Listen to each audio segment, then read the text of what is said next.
What's up mga kukuris? Another weird dinner for all of us. Push lang natin ni kay. Wala, mamaya akong tripping. First, nagpabuka lang ta og tubig sa atong golden pot.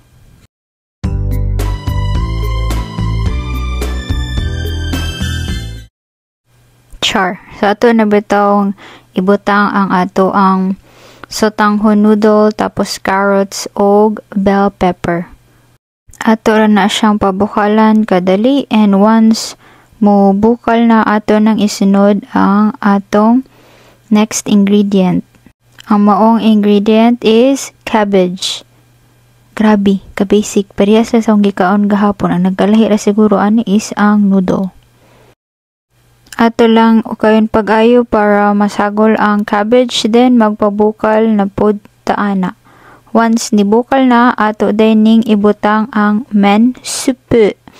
Mo din akong gibutang pag miaging adlaw sa somen overload nato. So 15 ml lang ni siya. It will give a little bit sweetness sa ato ang recipe.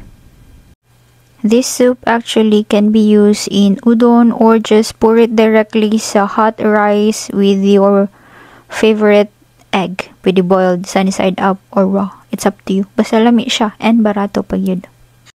And then syempre ato na siyang takluban pagbalik, and then musimmer lang na siya kadiyot, and then i-add na nato ang ato ang next ingredient.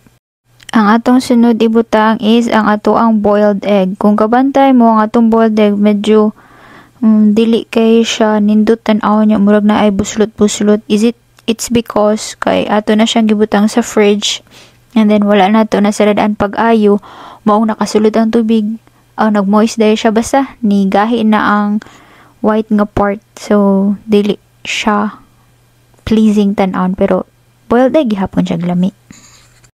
Then ato nang isunod ang cucumber. Nakapalit ko og barato kay nga cucumber kay katong nag-grocery ko naka-sale siya.